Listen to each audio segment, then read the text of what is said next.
psychiatric nurses were being told after some 2 or 3 days cry for their outstanding salaries to be paid, have been paid. It's in the sum of some 56,000 Ghana cedis, so to speak. Is this 56? 756,000 Ghana cedis.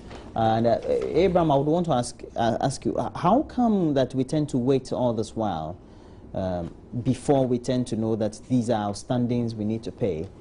And then after the agitations, we try to do the necessary communications right and to get it, and to get the right things in perspective. You know, the psychiatric nurses picketed within their premises. They threatened to go on strike. The Minister of Labour indicated to them that plans are afoot to ensure that their salaries are paid. And so it was not as if they were not being addressed. Probably with the bureaucracy in the system, that is why the monies were not immediately released. But the promise of the Minister for Labour has come to pass. These monies have been paid. It has hit their account. You have your own synopsis here indicating that the money has hit the account. Your question as to why do we wait till this time is what I have also always said, that it is not the best. But because of the bureaucratic nature of releasing funds and the fact that you also need to get the information of the employer accurate, this could be the reason. But it is no excuse at all for people to work. In some cases, people work up to 6 months, 11 months, and they are not paid. I will not sit here as a government communicator to want to justify that.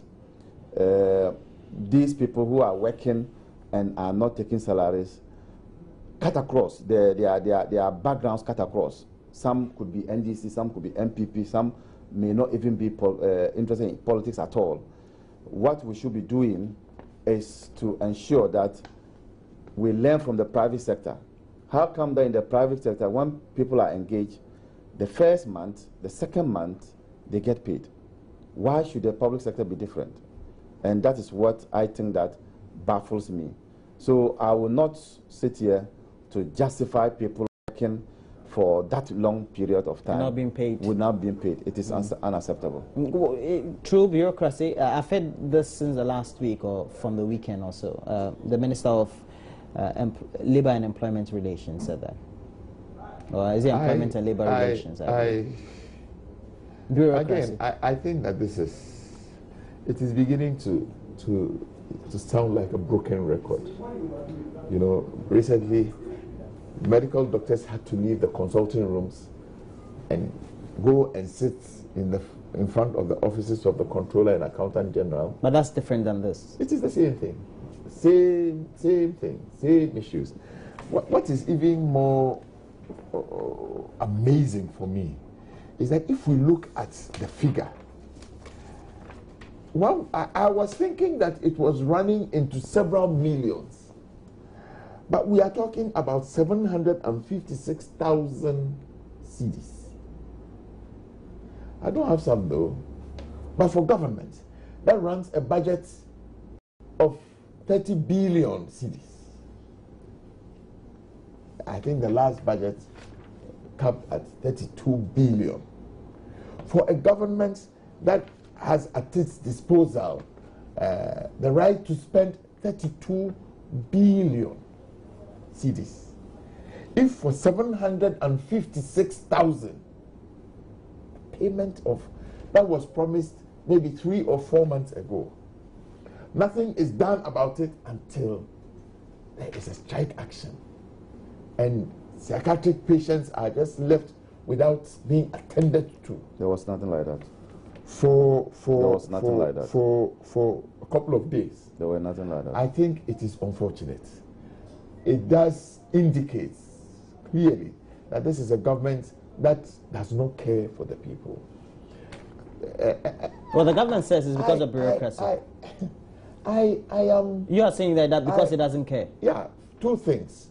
Number one, again, it is just an index. It's a clear indication of how very difficult, how tight finances have become. Because, like I said, I mean, if teachers go on strike and you need to pay them a back pay, you will talk about multiple of millions. But 756,000. I am. You're saying that should have been paid in a day. I am at a loss.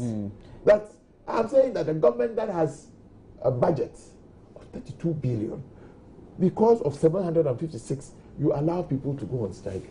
It is an indication, two things. I don't care. Or for me, what I know is that money has become almost impossible to come by in government circles. So the role I see. And at the same time, you know, there are 7,000 nurses who have also joined the strike. I sometimes, the Bible says, the good book of the Christians, the Bible says that a soft answer turns away wrath. A soft answer turns away wrath.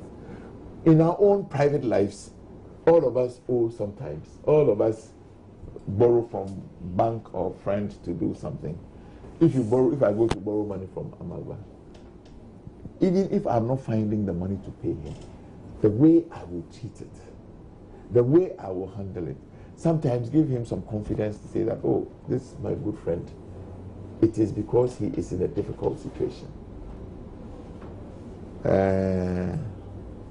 This is not new. These nurses, I can cite the case of government pharmacists. Now this one, we're being told that the money had been released, but within the system, the processes had delayed payment. That's why they said bureaucracy. At the end of the day, it's a... Let me, I was just telling you. Okay. One matter that I am very familiar with, government pharmacists. In the last 4 years, they have been going through the same motions. They have threatened strike. They have gone on strike. They have. At the end of the day, the quantum of back pays at salary arrears was 4 years. They themselves, in the negotiation, decided that, okay, you take out 2 years and pay us the 2 years. It has been 4 months now since that decision was taken. They said that we agree. Maybe take out 2 years because... You mean take out 2 years? Don't pay 2 years. Don't pay? Yeah. Or pay later? No, don't pay. But pay us for the 2 years. It was an option that was given to them. They said, okay, take away the 2 years and give us the money. Because I think that the option was that we will spread the payment over 5 years or something. They said, no. If you can pay us a lump sum for 2 years, pay us. It's been 4 months now. So you do this, you make a promise to them that, okay, we will pay you 2 years. It's been 4 months now. What he's indicating is a matter of trust. And as far as we're concerned, in labor negotiations, you need trust. If your employees tend to lose trust for you as the employer, it sends a certain signal. Ghanaian workers not being paid for some time is not a feature of this government alone. Okay, you're saying it's nothing new. It's nothing new. So that's why. So the status quo should continue. So the status quo should be changed. It has cut across all regimes. Under their care, they had to even stop salary of teachers. A 1 month salary. You remember that? Yes. And this was for the month of October. October or so, or August or so. It was October. October. And they are the people pontificating, mounting the high moral grounds. They didn't pay the teachers for the month of October. Yeah. And they are now mounting the high moral. It is a feature within the civil service, and so we need to break that gems.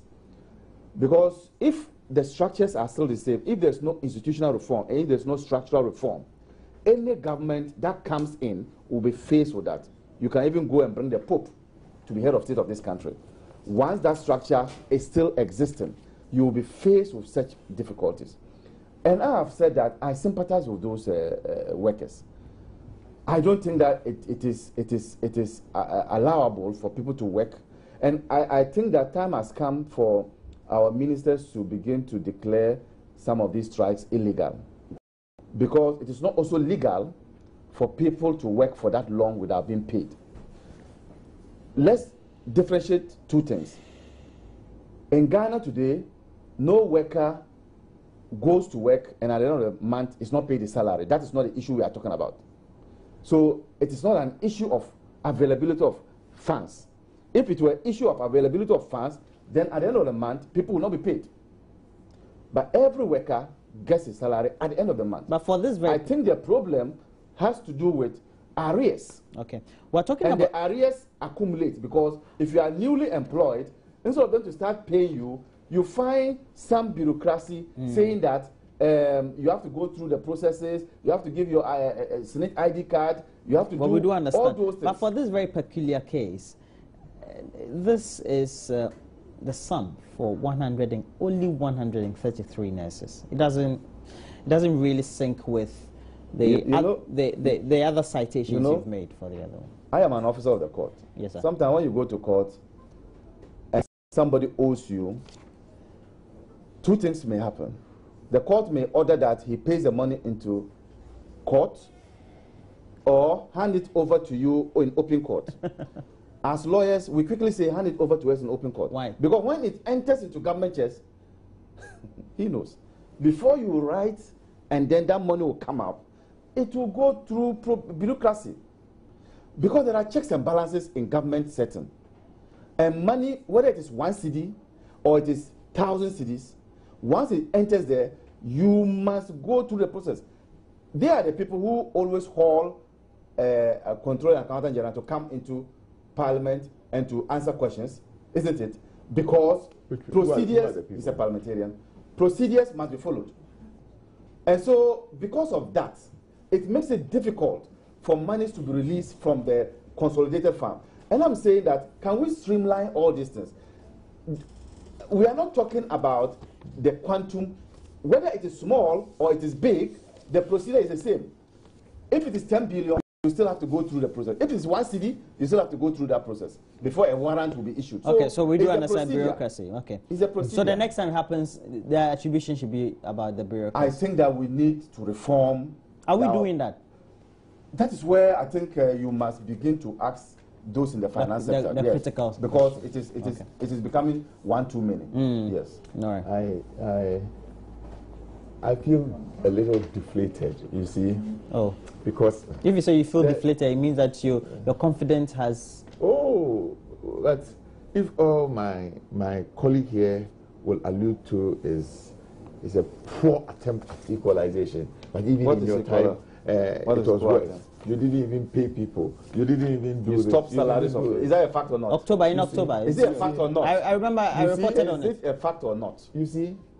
Is it a fact or not? If I were people who came, if I were telling lies, that's a different matter. But it's a factual. What? Who didn't pay people? You. People were on strike. You withheld people's salary. Yeah, because they were on strike. Good.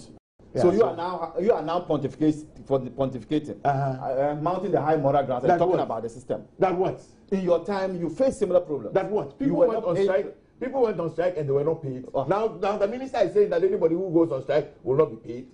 Has anybody not been paid? Master, there's a clear difference. You are not paying what is due people. They worked for it. He says it's bureaucracy. Not necessarily he says, that's what the minister also said. It has nothing to do with bureaucracy. It has everything to do with unavailability of funds. Oh, in your time, you pay people the very first month they started work. And Mr. Amaliba. And you see, Amaliba is here talking. When they were coming, when they wanted the mandate of the good people of this country, the clarion call was that we were bringing a better Ghana. Shame on you. All right. Is this the better Ghana you brought? My time is up, though, but I wanted to ask you. Oh, shame on me. My time is up, though. Abraham. Oh, what have I done? Abraham, how is it going with your preparations for your... Is it your primaries? My primaries, 7th November, hopefully. Is it going to take place? Because some information. We're getting the media speculations. Yeah, but so far it's still 7th November. Okay, nothing has changed yet. Nothing has changed. The grounds look good, but no complacency anyway. You are in with an incumbent, so you need to ensure that you don't take Honorable Opan Brown. Opan Brown, we are four in number. Four. You are challenging one person. Three challenging one person. I'm number 2 in the ballot. And what it says is that Opan Brown is number 1. So time is up for a change. So after he goes, I am next. So that's my campaign team. Well, he has one more. He's told me that he has one more term. So is the people who decide. Is this his second term? This is going to be that. I think the real challenge is, I mean, if it is a one-to-one contest, particularly with an incumbent, it is easier. I don't know whether you, if there are 3 of you, All You mean the like- people who don't like the incumbent. How many? I mean, if it was just him, I would have felt a lot more confident. Yeah. You are If it was deflating. the dynamics- no. I like your phrase. No. You are deflating No. his confidence. No, he doesn't no. know. He doesn't know the dynamics On the ground. on the ground. It is, the dynamics on the ground is the that general principle, but the dynamics Is on the it different ground from is the that, Accra? yeah, the dynamics on the ground is that Yeah. there's dissatisfaction for his leadership. Yes. So now, if his core supporters are joining the other people, This is exactly my point. You see, if it was just him and the incumbent, then all the people who are dissatisfied with him would land squarely. I in do their bosom. understand. Yeah. I've But done some election research before there and are assisted three in that. of But them. it's not Yeah. in all instances that it happens. it's not all the instances. I wish you were. It's not all the I instances. wish you were. Well, we also I wish you well. We know that at least you can come for a number of weeks before the main election, Yeah, so we're not yeah, worried. yeah. Abraham Amaliba is an aspiring member of parliament for Bolga Central. Thanks for joining me. Thanks. And Emmanuel Chemantinge Jakon he's the member of parliament for Ayawaso West Wogon and a parliamentary candidate Yeah. incumbent. Yeah. You must emphasize that I am The there. seat we are targeting to take. Ayawaso West Wogon, You have done it. Legon Jawulu. We've won it before. And the anyway. biggest It was and the you biggest stole. section is the You stole. University of Ghana. Okay, we're taking a But the break. court determined that it was a stolen verdict. We're taking a break. 1 week.